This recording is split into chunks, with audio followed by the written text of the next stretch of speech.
दोस्तों आज हम टॉपिक पे बात करने वाले हैं सोशल ट्रांसफॉर्मेशन के ऊपर। ये टॉपिक ऐसे वर्ल्ड हिस्ट्री के अंदर आता है, लेकिन दोस्तों हम समझेंगे कि किस तरीके से सामाजिक परिवर्तन अचानक होता है क्या, या समाज में कौन कौन से ऐसे चेंजेस आए हैं। स्पेशली बात करेंगे 20वीं सेंचुरी की। हम इससे पहले हम 19वीं सेंचुरी की बात कर चुके हैं कि किस तरह डीकोलोनाइजेशन की प्रोसेस स्टार्टिंग हुई और कैसे चला, दुनिया के तमाम कंट्री आज़ाद हुए। लेकिन दुनिया में ये जो चेंजेस आए स्पेशली पहले इसकी भी बात करें, ठीक है। तो सोशल ट्रांसफॉर्मेशन हम तो इस पर स्पेशली बात करने वाले हैं। और याद रहे दोस्त, आज के इस क्लास के अंदर हम स्पेशली जो हम बात करने वाले हैं वो एक पता है मतलब सोशल स्ट्रक्चर होगा हमारा सोसाइटी में। डेमोग्राफिक हम बात करेंगे एंड सोशल स्ट्रक्चर का, किस तरह लोगों को चेंजेस आया, हम तो इन सब पे बात करने वाले हैं। इससे पहले हम ये समझते हैं ये पूरा हमारा वर्ल्ड का मैप है। अब हम इस मैप में देखें, जब दोस्त हम 20वीं सेंचुरी की बात कर रहे हैं, यानी कि सन 1900 की बात कर रहे हैं हम। इसका मतलब ये हुआ कि दुनिया के तमाम देशों की जब मैं बात करूं, यहाँ पे हम पहले समझते हैं ये दोस्तों पूरा जो आपका पार्ट हो गया, पहले देखते हैं ये यूरोप का जो पार्ट है, प्लस जो आपका ये एशिया का ये जो पार्ट है, एंड ये जो अफ्रीका का है, ये आपका है नॉर्थ अमेरिका, और ये है आपका लैटिन अमेरिका। इट मीन्स जो आपका इसका साउथ में पार्ट है ये, ठीक है। इसके बाद दोस्तों आपका ये पूरा यानी कि जो ऑस्ट्रेलिया है, ये आपका जो कॉन्टिनेंट हो जाता है। लेकिन जब हम इसमें बात करते हैं डेमोग्राफिक का, तो हमारा जो टॉपिक है पहले इसको समझते हैं, डेमोग्राफिक चेंजेस क्या क्या है। ये देखो 18वीं सेंचुरी का दोस्त जब समय था, तो दुनिया के तमाम देशों की मैं बात करूं, पूरे वर्ल्ड की हम बात करते हैं, तो 5 से 6 खरब जनसंख्या, इट मीन्स 5 से 6 बिलियन जो पॉपुलेशन थी पूरी वर्ल्ड की, जो कि आज 7.8 बिलियन पॉपुलेशन है।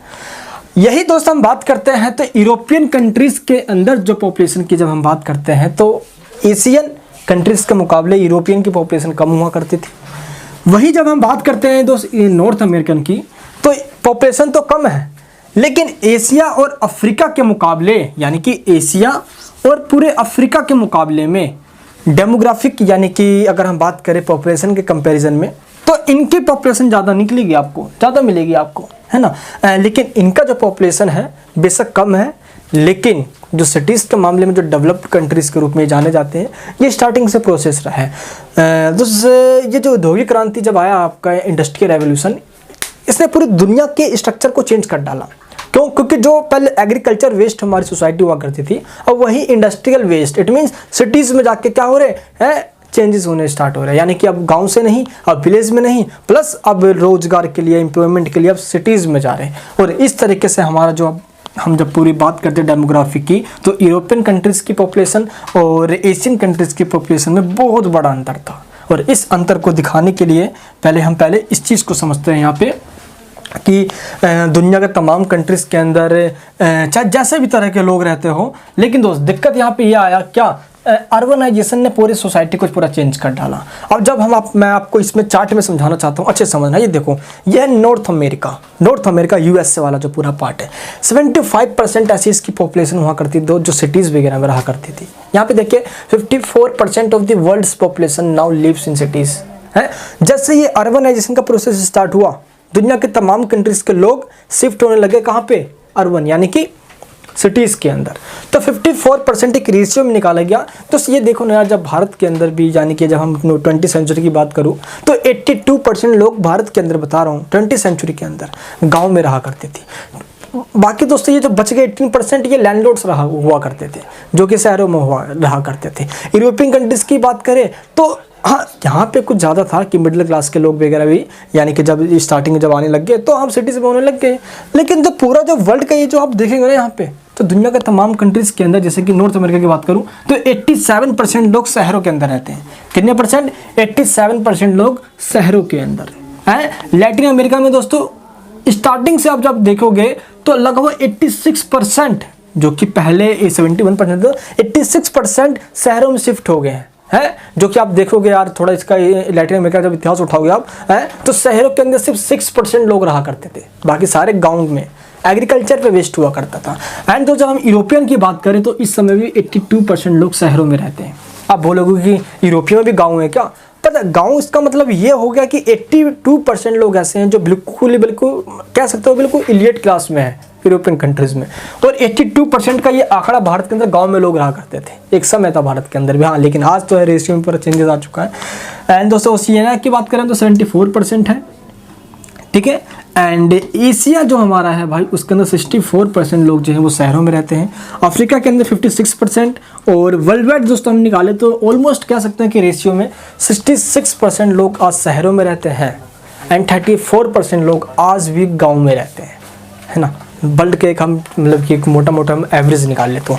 तो दोस्तों इस तरीके से हम कह सकते हैं कि दुनिया के तमाम कंट्री के लोग रोज़गार के तलाश में, क्योंकि टेक्नोलॉजी वगैरह हो गया, रोज़गार का जो ये साधन हो गया, ये शहरों में आसानी से मिल जाएगा। इसलिए कह सकते हैं कि दोस्त लोग कहाँ गाँव से कहाँ पे शहरों में शिफ्ट होने स्टार्ट हो गए। तो दुनिया का डेमोग्राफिक जब हम दोस्तों बात करते हैं तो यहाँ पे पॉपुलेशन में बहुत बड़ा चेंजेस आने लग गया। अब देखो ना यार कि फर्स्ट वर्ल्ड वार से लेके second world war, Russian revolution, तमाम इतने रेवोल्यूशन क्रांतियाँ हुई, तमाम युद्ध वॉर हुए। अब इसके अंदर आपको पता है कि 18 करोड़ 70 लाख लोगों की मौत हो गई थी। 18 करोड़, ये कम संख्या नहीं है। लेकिन एक बात ध्यान रखना, 18 करोड़ 70 लाख लोग मर रहे हैं तो इससे लगभग 4-5 गुना लोग पैदा भी, जन्म भी हो रहे हैं, क्योंकि तो डेथ रेट जो है वो कम है, डेथ रेट कम है और बर्थ रेट ज़्यादा है। दुनिया के तमाम कंट्रीज़ ने कुछ किया तो ना किया हो, लेकिन हम भारत की बात करें, भारत ने बेशक दुनिया में कुछ बेशक किया हो या ना किया हो, लेकिन बच्चे पैदा करने में महारत हासिल कर लिया है। एशिया के तमाम कंट्री इसमें बहुत आगे हैं, चाइना, जापान। अब रेशियो जब निकालोगे तो चाइना को देख लो भाई आप, ठीक है। यहाँ पे आपको ध्यान रखना है। एंड दोस्तों अब बात करते हैं मॉडर्न क्लास सोसाइटी की बात करते हैं। मॉडर्न सोसाइटी के अंदर क्लासेस कैसे बन चुके हैं आज, इसकी पहले हम बात करेंगे। देखो जैसे ही समय बीतता चला गया, इंडस्ट्रियल रेवोल्यूशन का प्रभाव बहुत तेज़ी से समाज पे पड़ा, सोसाइटी पड़ा, जहाँ पे विकास तो हुआ, सोसाइटी में भी क्लासेस बनने स्टार्ट हो गए। हाँ, ये पुअर रिच क्लासेस तो बने ही, साथ ही साथ दोस्तों जो क्लासेस बनने स्टार्ट हुए वो रहे कौन से, सबसे ऊपर रहे आपके अपर क्लास, जिसमें हम इलीट क्लास की बात करते हैं। कैपिटलिस्ट लोग, बिजनेसमैन लोग, पैसे वाले लोग, अपर क्लास, ये सबसे बड़े क्लास बन गए जिनका स्टेट के ऊपर प्रभुत्व होता है, स्टेट के ऊपर इनका राज होता है स्पेशली। एंड दोस्तों लोअर मिडिल क्लास, ये मिडिल क्लास के जो लोग हैं यार, इसके अंदर डॉक्टर, इंजीनियर, ये सब बाद में जैसे एजुकेशन का प्रभाव आना सोसाइटी में स्टार्ट हो गया, है ना। तो मिडिल क्लास के लोग दोस्तों 20वीं सेंचुरी के मिड की बात कर रहा हूं मैं, जहां पे क्या हो गया, मिडिल क्लास ने जन्म लिया। मिडिल क्लास में डॉक्टर, इंजीनियर, साहूकार, बाहूकार, ये सब इसके अंदर आ जाते हैं भाई, जितने भी है ना। चाहे जिसके अंदर पता है क्या हुआ आपका, जब मिडिल क्लास की बात करते हैं हम, तो इन्होंने सोसाइटी में एक बहुत बड़ा मतलब कि क्लासेस स्टार्ट कर दिया, बहुत बड़ा इनका रेंज हो गया था, ठीक है। और अभी इनका रेंज चल रहा है मिडिल क्लास फैमिली, ठीक है। ये आपको ध्यान रखना है, जिसके अंदर डॉक्टर, इंजीनियर से लेके सब इलियट मतलब जो एजुकेटेड पर्सन है वो कहीं ना कहीं इसी में आ जाते हैं। क्योंकि भाई इलियट क्लास के अंदर भाई पढ़े लिखे नहीं वो लोग नहीं होते, वो पैसे वाले लोग होते हैं। और हर पढ़ा लिखा लोग पैसे वाला नहीं बन सकता। क्यों? आपको पता है ना कि दुनिया के तमाम कंट्रीज़ के एक बार हिस्ट्री उठा के देखो, सब पैसे वाला लोग जो पढ़ाई है ना उसको ड्रॉप आउट करके बड़ा बड़ा इंसान बना है। चाहे मुकेश अंबानी ले लो, मार्क जुकरबर्ग ले लो, जितने भी इंसान हैं आप नाम ले लो, जैक मा देख लो आप, इधर बिल गेट्स देख लो भाई, बहुत ऐसे हैं यार। और कौन कहता था कि ये बिल गेट्स नहीं पढ़ता, भाई बिल गेट्स आज भी बताता हूँ 17 घंटे पढ़ता है बिल गेट्स, ठीक है। तो दोस्तों ये रहा सबसे ऊपर क्लास, इलीट क्लास, फिर मिडिल क्लास, डॉक्टर, इंजीनियर वगैरह इसके अंदर आ जाते हैं सारे, ठीक है। वर्किंग क्लास में हमारे आ जाते हैं कौन, वर्किंग क्लास मैं और आप, सर्विस सेक्टर वाली बात कर रहे हैं, ठीक है। एंड वर्किंग पुअर क्लास, जिसमें लेबर वगैरह आ जाते हैं, ठीक है। एंड जो सबसे लास्ट का क्लास बच गया वो बच गया अंडर क्लास। अंडर क्लास के अंदर हम बात करते हैं जब किसी भी कास्ट जिसम की बात करते हैं, तो कास्ट में कैसे लोग होते हैं जो मतलब कि कैसे नहीं सकते कि वो उनको सोसाइटी में बिल्कुल डिस्क्रिमिनेशन का शिकार होना पड़ा है। अब जैसे कि इंडिया के अंदर जो दलित वगैरह हो जाता है, वैसे ही और कंट्री, तमाम कंट्रीज़ के अंदर उन कम्युनिटी, जैसे काले के लोग, देखो अफ्रीका में तो होता नहीं था कि काले लोग हैं तो उनको हटा के रखा जाएगा। तो तमाम ऐसी घटनाएं चलती रही। आपको पता है कि 1960 के दौर तक भी ऐसी घटनाएं चलती रही। अमेरिका में अपार्थाइड की पॉलिसी, या अफ्रीका हो गया, यहाँ पे तो इम्प्लीमेंट किया गया था लीगल रूप से। ये देखो यहाँ पे, तो ये आपको ध्यान रखना है, अपर क्लास, मिडिल क्लास और वर्किंग क्लास, तो 3 क्लास में बांटा गया था, ये आपको समझ आ जाना चाहिए। तो दोस्त ये थी हमारे क्या, सोशल स्ट्रक्चर, डेमोग्राफिक के बाद हमने ये ध्यान रखना। तो दोस्त ये जो ऊपर वाला क्लास है, नीचे वाला क्लास का क्या, ये देखो शोषण कर रहा है, ये देखो ऐसे करके शोषण कर रहा, एक्सप्लॉयटेशन कर रहा। अब इस क्लास पे आते हैं हम किस पे, सिटी एंड सोशल लाइफ पे। अब ये सिटी वाला है हमारा। आज सिटी लाइफ के अंदर क्या है, बहुत ज़्यादा पॉपुलेशन हो चुकी है। क्यों? क्योंकि ये सब विलेज से ही सिटीज़ में शिफ्टेड होने लग गए। क्यों? अब इसके में बहुत सारे रीज़न है। अब एम्प्लॉयमेंट हो गया एक, बहुत रीज़न। आप देख लो ना कि मैं भारत की बात करता हूँ तो बिहार, उड़ीसा, बंगाल, बहुत ऐसे यहाँ पे है ना गाँव, तो वहाँ से क्या करते हैं, दिल्ली में आ जाते हैं। पटना, एक लखनऊ हो गया, ऐसे ऐसे शहरों में जाते हैं जहाँ पे नहीं रोज़गार के अवसर मिल जाएंगे। अब वैसे ही देख लो कि भारत से भी बहुत सारे लोग कहाँ जाते हैं, आपको पता है, दुनिया के तमाम कंट्रीज से आप निकालोगे तो UAE, दुबई हो गया, सऊदी अरब हो गया। आज लोग एम्प्लॉयमेंट के चक्कर में वहाँ पे चले जाते हैं रोज़गार पाने के लिए। तो इस तरीके से लोग, अब मेन जो कारण रहा वो सिर्फ और सिर्फ रोजगार के साथ में बना, जिसने लोगों को शिफ्ट करना स्टार्ट कर दिया। अब इतने भीड़ भाड़ इलाका जो पहले गाँव में हुआ करता था, अब वो शहरों में होना स्टार्ट हो गया। अब शहरों में होना स्टार्ट हो गया तो जहाँ पे आपको हर तरह के लोग मिलेंगे। अब दिल्ली देख लो भाई, हाँ मैं कहता हूँ कि बिहार में जाओगे तो भोजपुरी वाले लोग मिल जाएंगे, बंगाल में तो बंगाली मिल जाएंगे, तो सब अपना है कि मतलब एक रीजन उनका एक मतलब कैसे अपनी एक पहचान है। लेकिन जब हम दिल्ली की बात करते हैं, ऐसी और तमाम सिटीज़ को देख लेना, नोट मतलब कि इंडिया में ही सिर्फ नहीं, दुनिया के तमाम कंट्रीज में देख लेना, हर तरह के लोग मिलेंगे हैं। इंडिया में दोस्त अगर हम दिल्ली की बात करें तो बिहारी भी मिलेगा तो बंगाली भी मिलेगा, है मराठी भी मिलेगा तो मुस्लिम मिलेगा तो हिंदू भी मिलेगा, सिख भी मिलता है, ईसाई मिलेगा, सब दिल्ली में है। वैसे ही तमाम कंट्रीज़ के जितने भी फेमस सिटीज़ हैं, अब वहाँ पे क्या होगा, दुनिया की तमाम पॉपुलेशन वहाँ पे शिफ्ट होने स्टार्ट हो गई, जहाँ पे रोजगार के साधन है, जहाँ पे पैसे कमाने का साधन है, फैमिली इनकम सब कुछ वहाँ मिलेगा। दुनिया के इस तरह के लोगों ने चेंज कर दिया, क्योंकि सबसे बड़ा चीज़ वहाँ पे रिसोर्सेज हैं इनकम के, रोजगार के, ये आपको ध्यान रखना है। तो दोस्तों इस तरीके से हर सोसाइटी के अंदर लोग हैं। लेकिन पता है देखो ये कैसे भाग रहे हैं इतना, ये देखो कैसे कूद रहे भाई। शहरों की ज़िंदगी में भाग दौड़ होती है, सोसाइटी के अंदर बहुत चेंजेस तो आया, हाँ डेवलप्ड कंट्री बनने स्टार्ट हो गए, बहुत तेज़ी से विकास किया। इंडस्ट्रियल रेवोल्यूशन आने के बाद दुनिया के तमाम कंट्रीज में तो चेंजेस आए ही आया, विकास बहुत तरक्की हुआ। पर कैपिटा इनकम बढ़ी, जीडीपी भी ग्रोथ कर रही है यहाँ पे, है नेशनल इनकम में भी बढ़ोतरी देखी गई। लेकिन इसके बावजूद भी हम बात करें कि शहरों की ज़िंदगी मतलब कि हराम हो गई लोगों की। क्यों? क्योंकि जब सोसाइटी के अंदर प्रोडक्शन बढ़ता है तो डिमांड बढ़ती है, तो काम बढ़ता है, तो विकास बढ़ता है, और ये विकास आपका जीना आराम कर देता है। क्यों? क्योंकि एक बोझ होता है। इस तरीके से दोस्त शहरों की ज़िंदगी इतनी ज़्यादा हराम हो जाती है, पता आप सभी को, बहुत ज़्यादा। हर एक काम का टेंशन इंसान के पास यही लगा रहता है। और एक चीज़ आपको ध्यान रखना है, क्या कि शहरों के अंदर तो इंसान रहते हैं, इंसानियत तो गाँव में रहती है। वाह क्या मिट्टी की सुगंध, मज़ा आ जाता है। लेकिन दोस्तों शहरों की आज ज़िंदगी यही हो चुकी है, सुबह उठना, काम बाम, ये दाम सब ऐसे निकल जाता है, फ़ोन में लगा रहना ऐसे हो जाता है। दोस्तों अब बात करते हैं फैमिली की। फैमिली कैसे हुई करती है, 20वीं सेंचुरी की बात कर रहे हैं। फैमिली दो प्रकार की, single family, multi family. Single family के अंदर दोस्तों जो अपने यानी कि अपने ही घर के लोग आते हैं, जैसे कि मेरे घर के अंदर 6 लोग हैं तो 6 ही लोग आएंगे। तो सिंगल फैमिली भी हुआ करती थी और मल्टी फैमिली भी। मल्टी फैमिली जिसमें मेरे घर के लोग भी, मेरे चाचा ताई मौसी, यानी कि हम सब एक ही घर में रह रहे हो।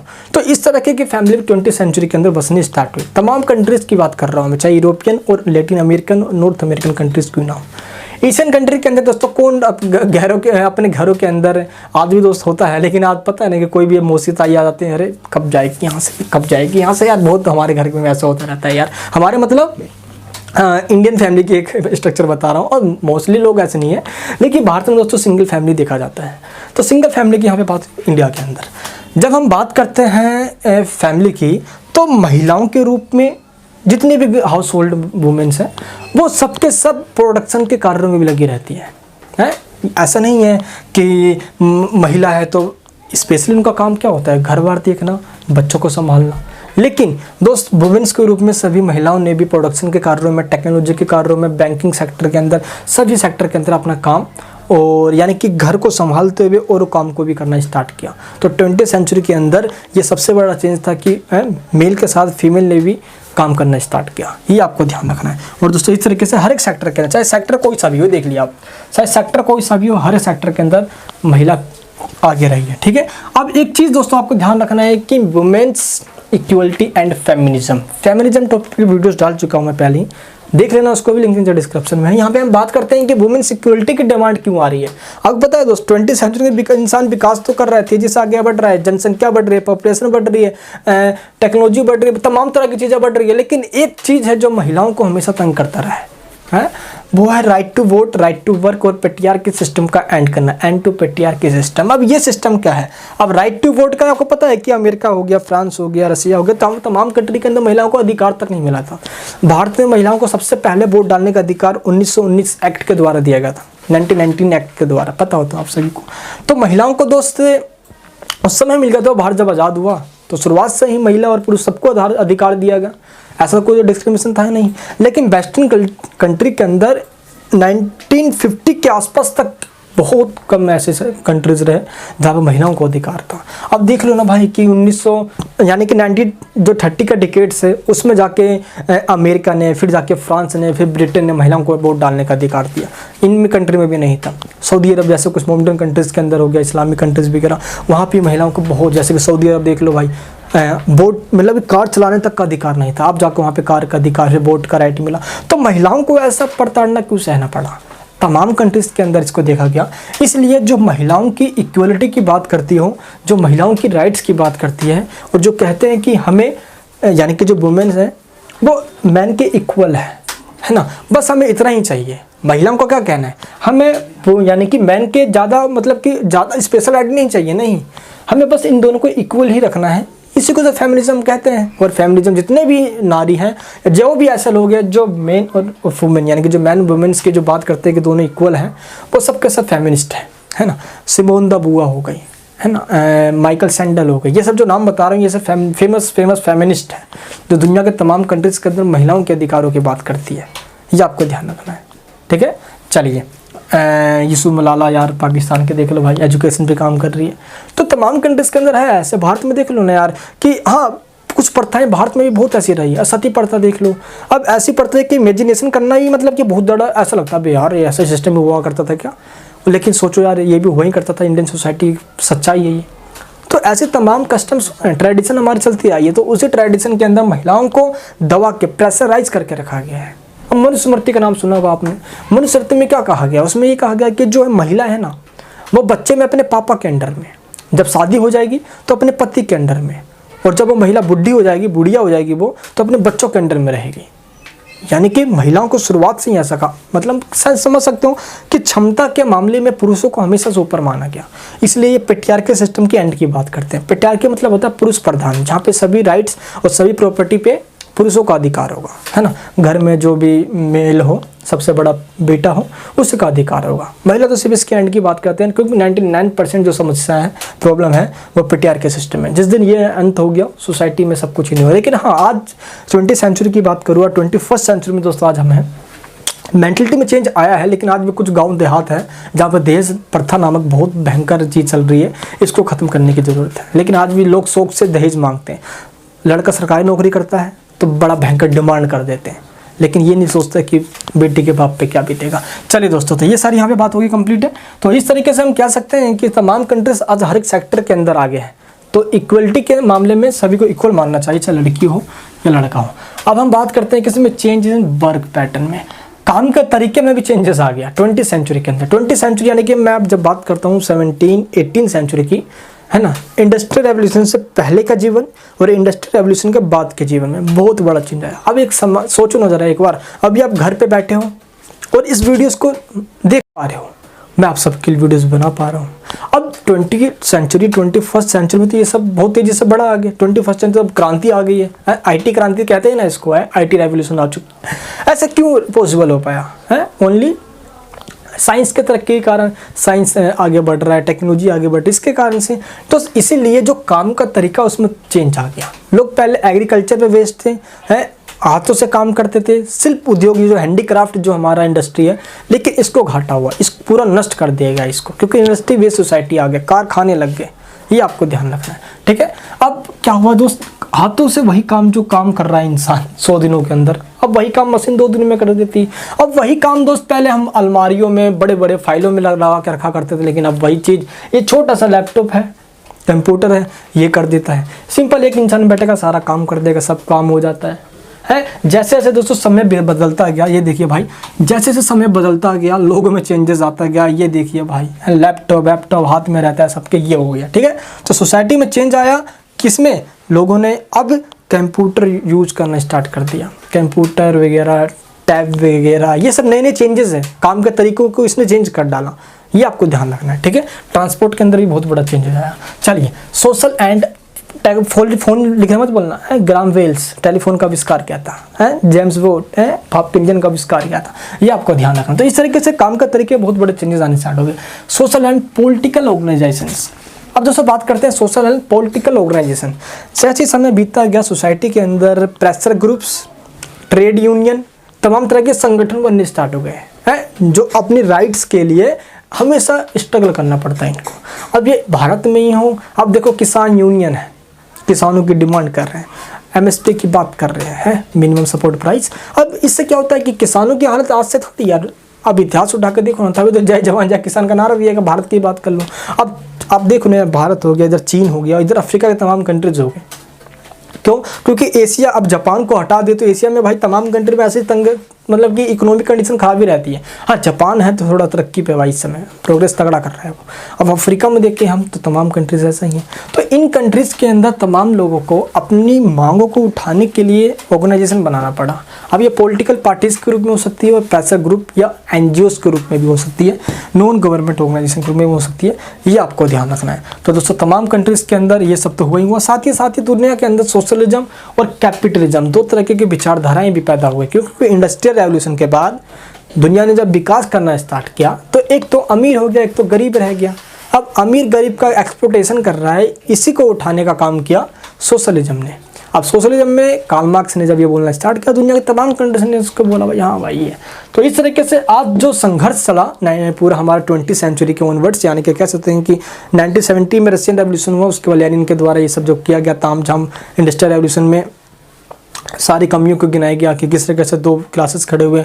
और 1945 के बाद कोल्ड वॉर स्टार्ट हो गया, और इस कोल्ड वॉर के अंदर मेन जो युद्ध वॉर जो था वो आइडियोलॉजी की था। किसकी आइडियोलॉजी? सोशलिज्म और कैपिटलिज्म। क्यों? क्योंकि ये पूंजीवाद मानते हैं। और जो पूरा दोस्त आपका जो ईस्ट यूरोपियन कंट्री था, यानी कि यूरोप का जो ईस्ट का पार्ट हुआ करता था, वह पूरा सोशलिज्म से मतलब कि अफेक्टेड था।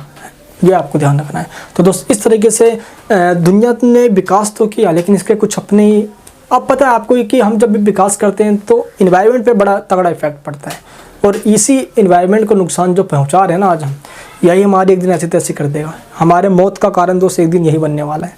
उत्तराखंड में देख लो भाई क्या हो रहा है। तो इसलिए आज इंसान विकास तो कर रहा है, लेकिन जो विकास के कारण जो हमारी जो है ना ये सस्टेनेबल डेवलपमेंट की जो थ्योरी है ये घाटे में जा रही है। तो दोस्त इस तरीके से सोशलिज्म और कैपिटलिज्म की थ्योरीज आई। आई होप आपको टॉपिक समझ में आया होगा। तो दोस्त ऐसे ही और वीडियोस मैं चैनल पर देने वाला हूँ, और छोटा टॉपिक था दोस्त ये ऐसे ही हमारा, ठीक है। तो नेक्स्ट वीडियो के अंदर हम नेक्स्ट टॉपिक क्लियर करेंगे। जल्दी मिलता हूँ नेक्स्ट वीडियो में। अपना प्यार यूँ ही बनाए रखना। जय हिंद, जय भारत।